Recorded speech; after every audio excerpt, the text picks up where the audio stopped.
his aunt, Adriana, to forgive me. It was a very brief prayer, but it was such a beautiful one. And basically, that was it. That's how I reconnect. I decided to reconnect with my sister.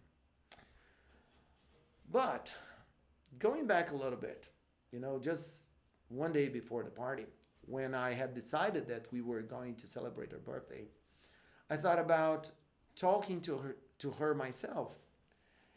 And then I remember I went to the bathroom and I sat on the toilet.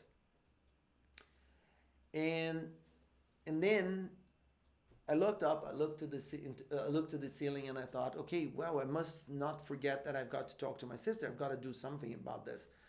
I've got to pray for her. I've got to apologize to her. I've got to do something about this.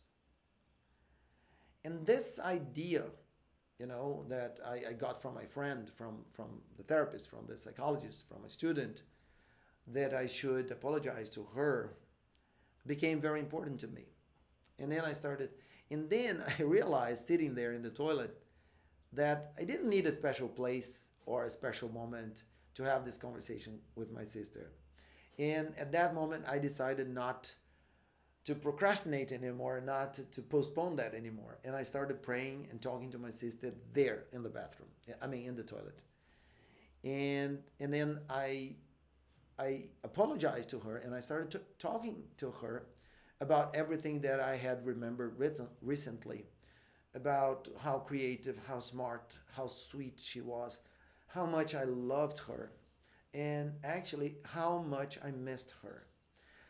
And even though I had not touched the subject for 30 years, sitting there in the toilet by myself and speaking to her, I realized how connected we were in fact, and how much I loved her, and how proud of her I had always been, and how proud I also felt that she must have been for me all these years, because I realized today that wherever she is, she's been watching over me. She has been watching over my family, my kids, and so on.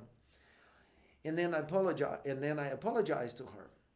And here I would like to say that it's a very interesting experience, and I like to share this with people, because even though I know, and I feel that it sounds terrible when you say, oh my God, you were not speaking to your sister when she died. You must feel very guilty.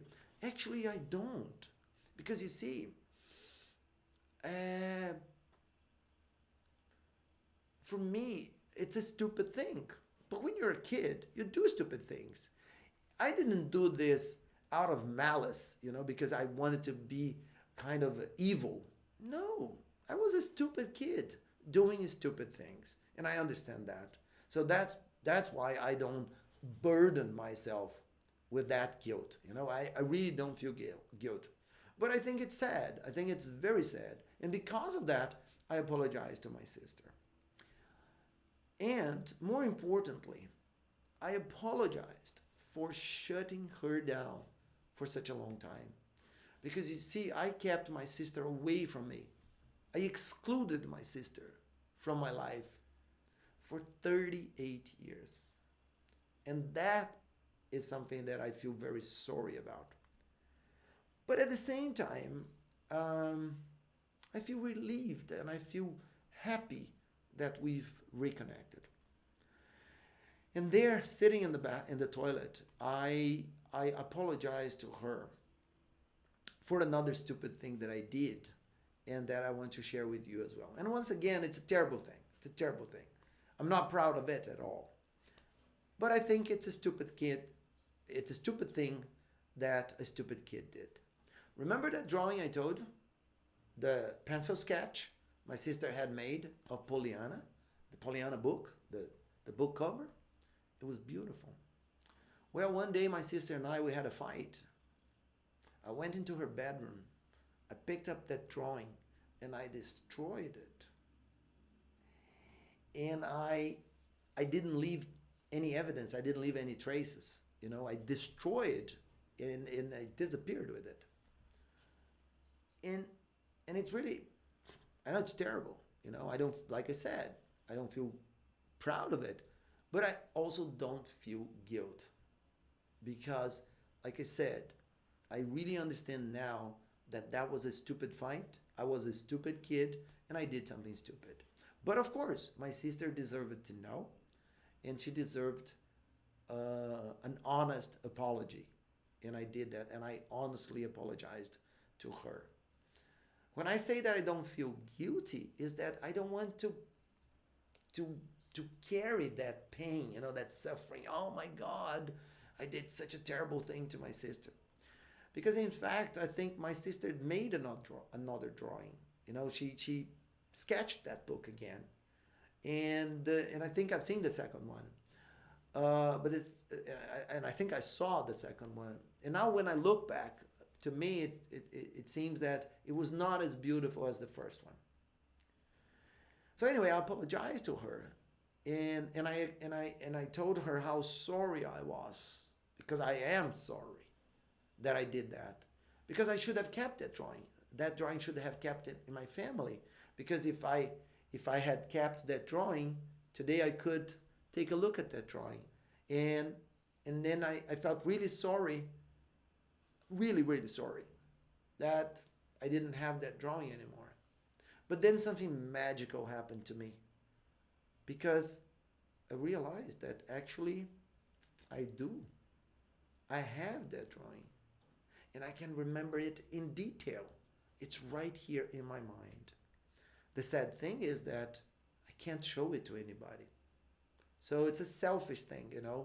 It's almost like I stole that drawing from my sister. And it's like I kept it to myself by destroying it. And I don't know, but I try to look at this. I try to look on the bright side. It's a wonderful memory of my sister that I have. I have many, but I have this one that I cherish. Not because I stole it and I destroyed it, but I'm trying to take something positive from it. Anyway, I I started talking to my sister. I started apologizing to her. I invited my sister to be João's, my second child, my second son, to be his spiritual godmother, and to be his guardian angel in heaven, and look after us, and look at and look over, and take care of us from wherever she is. In other words, I asked her to keep watching over us, especially over João, because João is a very special kid. And then the more I thought about my sister, and as you can imagine, in sitting there in the toilet, as the memories started coming back, I burst into tears, but not tears, I sobbed like a kid. But at the same time, it was almost like a. It's hard to describe what I felt, but it wasn't pain. It was like relief and joy, because I was getting rid of the pain, and I was in a way transforming that into joy, because after all, I remember such sweet, such very sweet things about my sister. Anyway, 1 week later, actually just about a few hours ago, that's why I've decided to make this video. I had one more conversation with my student, with my friend, with my my advisor, my consultant. She's very special. So anyway, I was having a conversation with her today, and and this woman, she's incredible, because she is an amazing reader of stories like that, and she's very insightful. And then she had an insight, and she likes to use images, you know, to explain her interpretation of stories. So she's very good at using metaphors. And then she called the box where I put all my sister's memories and all the feelings that I had for her when she passed away. And then that box that I put away somewhere in a closet very far away from me to protect myself from the suffering. She called that box a trap.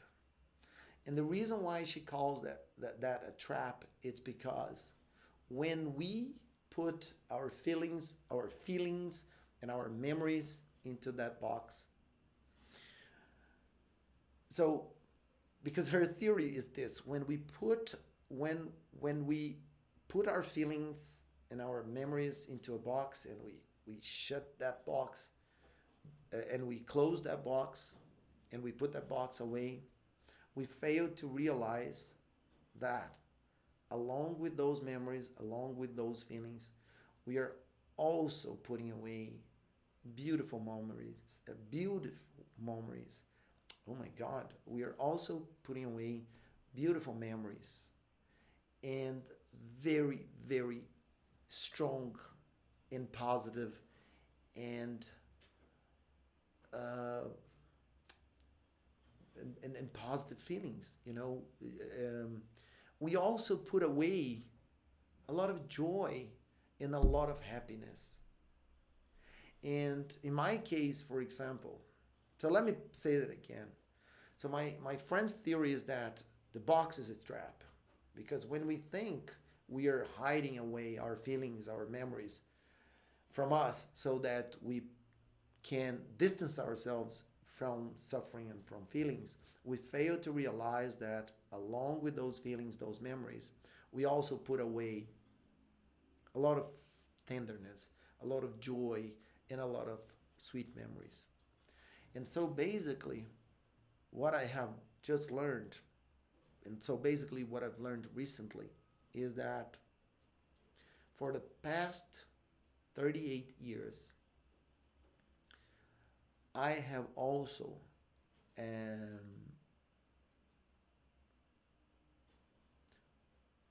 failed. I'm sorry. Let me try again.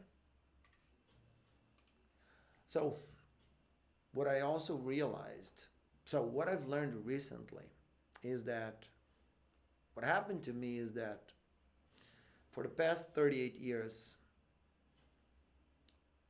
I have not had the pleasure of enjoy of I have not had the pleasure of enjoying my sister's company and my sister's presence and the sweet memories and all the joy and all the happiness that she brought into our lives.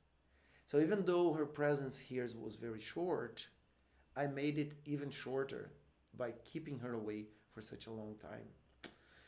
Well, and then when I decided to make this video, which by the way must be very long by now, let me just take a quick look at this.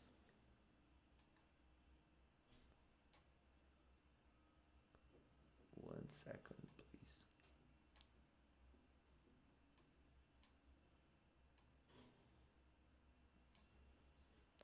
My God, I've I've been speaking for an hour, but that's okay. So, so what I realized, and that's why, so the reason why I decided to make this video is that for the past 38 years, I I kept these memories, these feelings away from me, and I could have enjoyed my sisters. I could have celebrated my sister's life. So, because this happened to me, it made me realize that there are thousands of people out there that might have or who are actually doing right now exactly what I did for 38 years. Shutting down, boxing everything up, and putting it away, not knowing what they're also putting away. And then I thought, well, if I shared this lesson with other people, I don't know. I might encourage people, I might motivate people to perhaps pick up their boxes, open them, and discover that along with all those negative feelings, with all the suffering, with all the memories and so on, they had also put away a lot of good stuff too. And then they could retrieve that, bring those things back, and enjoy them, and and and and and, and attach to them new meanings, as I've been able to do with my sister's story, with my sister's memory, with my sister's memories, and with everything that I have ever felt for her.